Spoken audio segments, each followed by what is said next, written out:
Olá, queridos. A Bíblia como ela é. Hoje nós vamos trazer uma reflexão do Salmo de número 84. Ele diz assim: Quão amáveis são os teus tabernáculos, Senhor dos exércitos.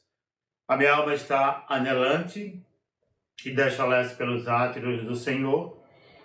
O meu coração é a minha carne, clamam pelo Deus vivo. Até o pardal encontrou casa, e a andorinha ninho para si e para sua prole, junto dos teus altares, Senhor dos exércitos, Rei meu e Deus meu. Bem-aventurados os que habitam em tua casa, louvar-te-ão continuamente. Bem-aventurado o homem cuja força está em ti, e cujo coração estão os caminhos aplanados, o qual, passando pelo vale de Baca, faz dele uma fonte, a chuva também enche os tanques, vão indo de força em força, cada um deles em Sião aparece perante Deus. Senhor, Deus dos exércitos, escuta a minha oração e inclina os ouvidos, ó Deus de Jacó. Olha, ó Deus, escudo nosso, e contempla o rosto do teu ungido, porque vale mais um dia nos teus átrios do que em outra parte. 1000 preferiria estar à porta da casa do meu Deus, a habitar nas tendas da impiedade. Porque o Senhor Deus é um sol e escudo. O Senhor dará graça e glória, não negará bem algum aos que andam na retidão. Senhor dos exércitos, bem-aventurado o homem que em ti põe a sua confiança. Palavra do Senhor, demos graças a Deus. Queremos agradecer ao Deus por mais um dia na tua presença, ensina-nos a tua palavra, perdoa os nossos pecados em nome de Jesus. Amém. Em primeiro lugar, é bom a gente entender a composição dos salmos, que nós chamamos de síntese leve, ou seja, é o princípio vital, é a questão gramatical e linguística, porque um salmo é diferente de uma parábola. Interpretado, é preciso entender que ele é diferente dos evangelhos, do livro de Apocalipse. Enfim, a gente tem que tomar um certo cuidado, porque é uma linguagem poética, é a linguagem onde se usa muito símbolos e é riquíssimo em metáforas. Devemos entender o Salmo, muitas vezes, no sentido metafórico, não apenas um significado, mas a palavra ou o contexto tem vários significados, porque é uma linguagem poética. É uma canção, na verdade, o Salmo. Esse Salmo ele é muito parecido com o Salmo de número 42, quando nós encontramos nos primeiros versículos, o autor diz: como um servo brama pelas correntes das águas, assim suspira minha alma por ti, ó Deus. A minha alma tem sede de Deus, do Deus vivo. Quando entrarei e me apresentarei ante a face de Deus. As minhas lágrimas servem-me de mantimento de dia e de noite, porque me dizem constantemente: onde está o teu Deus?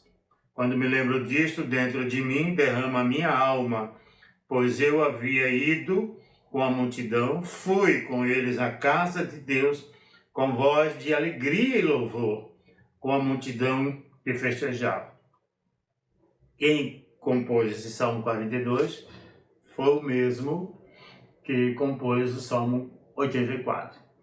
Esses salmos são atribuídos aos filhos de Coré, os coreitas, que eram responsáveis eram levitas, mas tinham uma responsabilidade para cuidar da escadaria do templo. Ele nem tinha o privilégio de estar dentro do templo. O primeiro Salmo 42 é um salmo que retrata lamento. lamento pelo exílio na Babilônia. E o Salmo 84 é um salmo de regozijo, de alegria, de um anelo, de um desejo, de estar na casa de Deus. Ele começa exatamente assim: quão amáveis são os teus tabernáculos, Senhor dos exércitos. Tabernáculo, lugar, é o símbolo, é a habitação de Deus. Deus habita na arca que está dentro do tabernáculo. E ele representava isso. Podemos dizer, numa linguagem mais clara e objetiva, quão amados são os teus tabernáculos.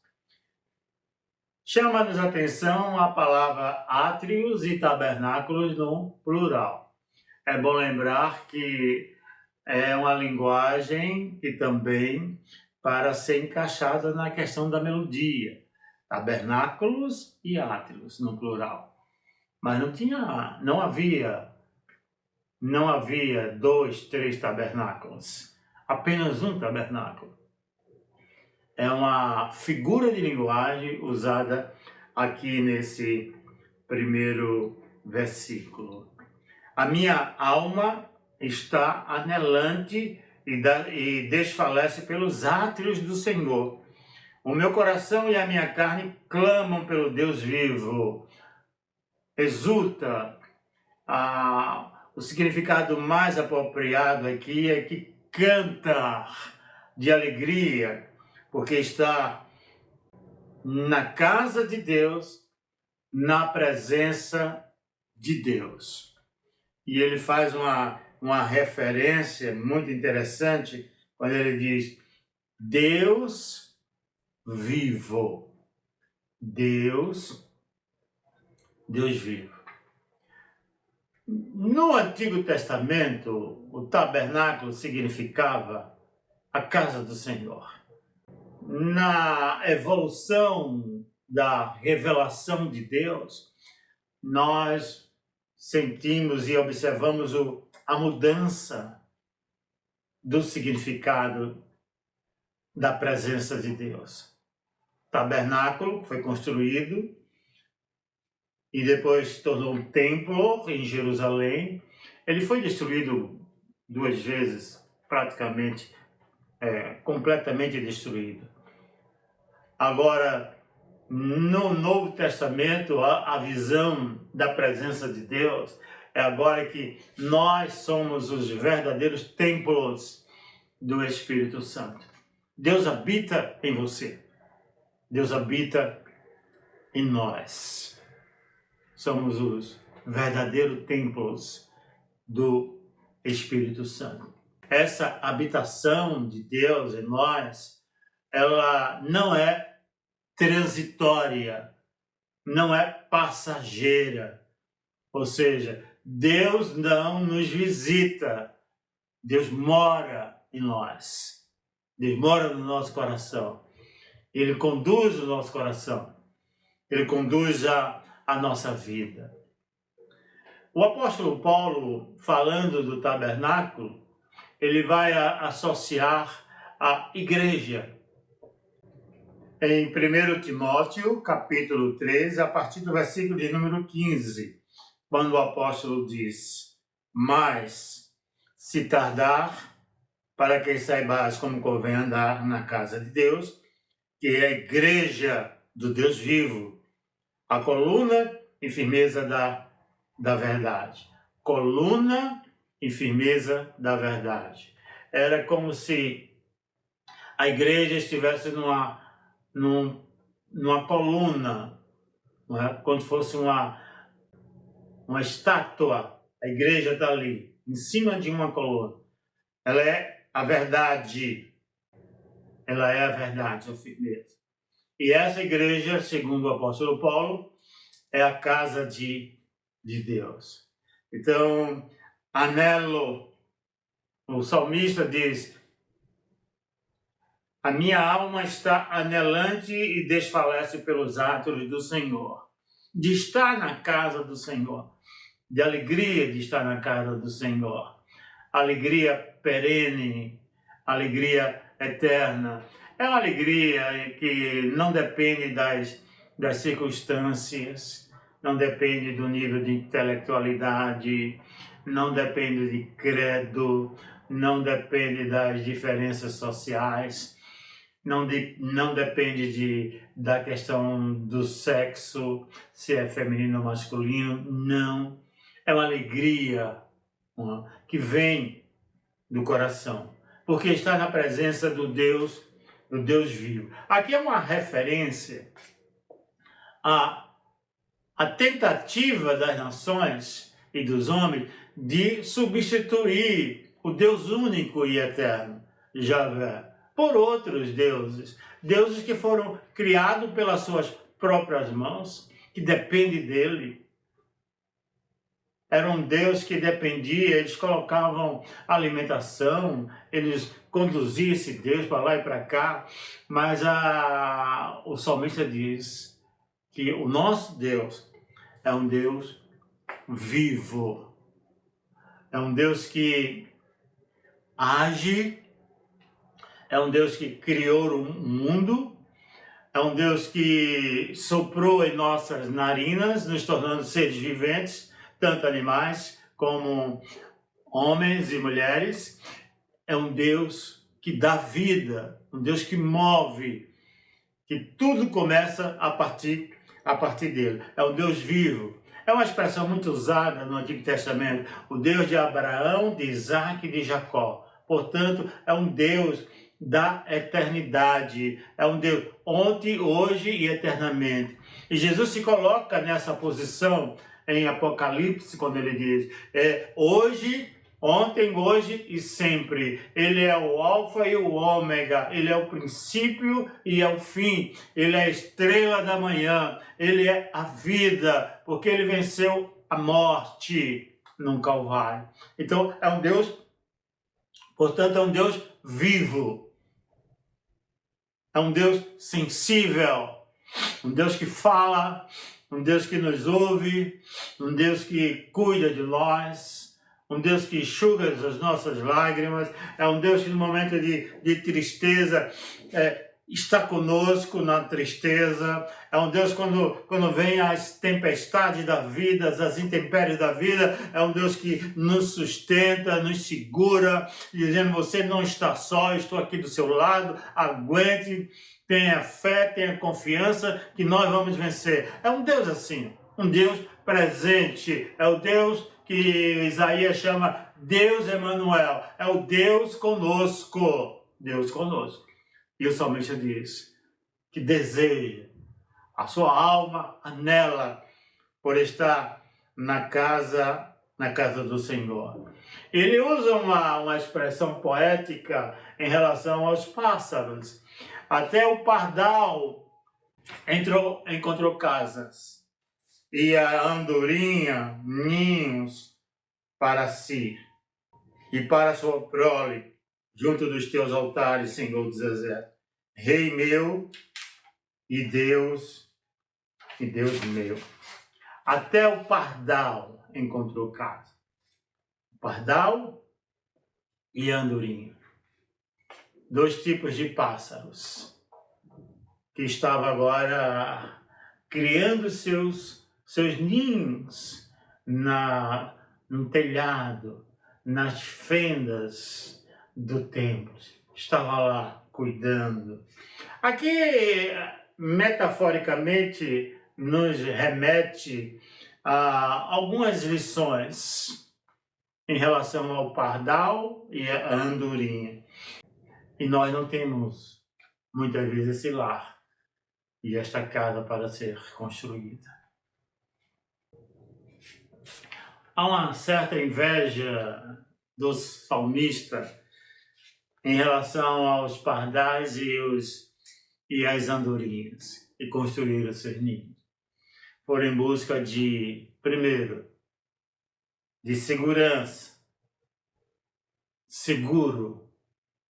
Deus é o nosso escudo. O salmista diz que é o nosso socorro bem presente nas angústias. Segurança. Nós precisamos de uma segurança.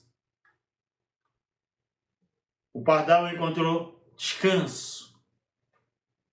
Diante de uma vida tão inquieta, diante de uma vida tão agitada, uma vida oscilante, uma vida de inquietação, ora estamos bem, ora estamos mal, ora sofremos, ora nos alegramos, tristezas e alegrias, o contraste da vida no dia a dia, mas descanso. E o pardal encontrou casa, encontrou esse descanso na casa de Deus. Por isso que Jesus convida-nos: vinde a mim todos que estáis cansados e oprimidos, eu vos aliviarei. Encontrarei descanso para as vossas almas. Habitação. Talvez a sua habitação, a sua casa não seja um lugar de conforto, um porto seguro, mas os pardais encontraram essa casa para criar os seus filhotes. Devemos fazer da casa do Senhor a nossa habitação, levar os nossos filhos e criá-los no caminho do Senhor, educá-los no caminho do Senhor. Perceba que há também um aspecto da proximidade. Eles estavam mais próximos de Deus, do Criador, no santuário, na sua casa. São algumas lições que nós tiramos em relação aos pardais e às andorinhas.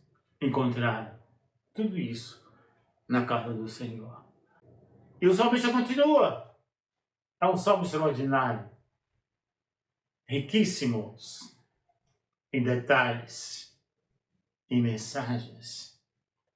Ele diz assim: bem-aventurados que habitam em tua casa, louvar-te-ão continuamente. Bem-aventurado. Há uma tradição que diz regozijo, alegria. É uma alegria além de uma alegria normal, um regozijo. Mas também podemos traduzir essa palavra por perfeito. Perfeito é o varão que faz da casa do Senhor um local de louvor e de alegria. Bem-aventurado o homem cuja força está em ti e cujo coração estão os caminhos aplanados. Cuja força está em ti. A leitura dos Salmos leva-nos a confiança em Deus. Eles foram para a Babilônia por causa da desobediência, da idolatria. Não porque Deus queria simplesmente castigá-los ou corrigi-los. Não. Inclusive os profetas chegaram pregando o retorno à aliança, a volta para a aliança. Mas ele com o coração obstinado pelo erro, pelo pecado. Isso foi o resultado de uma decisão feita pela nação de Israel, o qual, passando pelo vale de Baca, faz dele uma fonte. A chuva também enche os tanques. Ao retornar para Jerusalém, eles iriam passar por um deserto, por um vale chamado Vale de Baca. Alguns vão dizer que era uma bustes, e lacrimavam, caíam, gotejavam lágrimas no deserto. Esse Vale de Baca, ela foi transformado num símbolo de abatimento, de tristeza, de sofrimento. O Vale de Baca. Todos nós passamos por um Vale de Baca. outros menos, outros mais. A experiência é diferente de um para o outro. Nós passamos pelo vale de Baca, por esse deserto de sofrimento. Agora vale lembrar uma coisa, que Deus não prometeu deserto para a nação. Deus prometeu uma terra que emana leite e mel. Isso não significa dizer que para passarmos por esse caminho aplanado, passaremos por algumas dificuldades na vida. Mas essas dificuldades, elas são como didáticas na nossa vida. Vem para nos fortalecer. E às vezes até para nos acordar, dizendo, olha aqui o que você está fazendo. Olhou para Deus, está confiando em Deus, está confiando em si mesmo ou está confiando nos homens. E Deus permite que o seu povo passe por esse vale. Mas ele não prometeu vale. Ele prometeu uma terra frutífera. Agora é preciso confiar. É preciso morar, habitar nessa casa. Na casa de Deus. E ele faz algo interessante. Ele faz um milagre na nossa vida. Ele fez um milagre, segundo a visão do salmista. O milagre aqui é que ele transforma o vale de Baca, de sofrimento, num grande manancial de águas. Numa terra árida e numa terra irrigada com a sua palavra, com a sua vontade, com a sua vida. Ele transforma esse vale em manancial. A água nas Escrituras, tanto no Novo Testamento como no Antigo, significa vida e às vezes o próprio Espírito Santo. Em Isaías 35, versículo 7, o profeta diz, e a terra seca se transformará em tanques, e a terra sedenta em mananciais de águas. E nas habitações em que jaziam os charcais, haverá erva com canas e juncos. Transformará tanques e a terra sedenta, a terra seca. Às vezes estamos assim, sedentos, secos. Mas aí vem a água do Senhor, a vida do Senhor, o Espírito do Senhor na nossa vida, encharca a nossa vida, nos dando esperança, nos conduzindo para uma vida próxima de Deus e perto de Deus. O profeta, ele volta a afirmar, e dirás no teu coração, quem me gerou estes? Pois eu estava desfilada e solitária. Entrara em cativeiro e me retirara. Quem então me criou estes? Eis aqui eu fui deixada sozinha e estes onde estavam. E Jacó não tinha sede quando levavam pelos desertos. Fez correr água da rocha, fendendo eles as rochas, as águas manavam delas. Mas os ímpios não têm paz, diz o Senhor. Aqui lembra-nos a questão da peregrinação no deserto. Deus tirando água da rocha, alimentando o seu povo.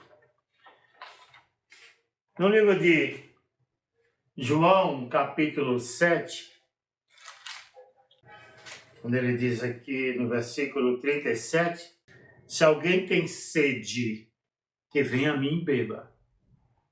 Quem crê em mim, como diz as Escrituras, rios de água viva correrão do seu ventre.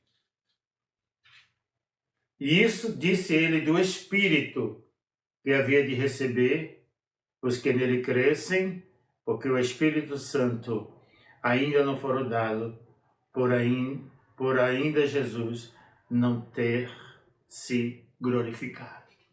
Então a água também é símbolo do Espírito Santo. É a vida. Deus derramando a vida.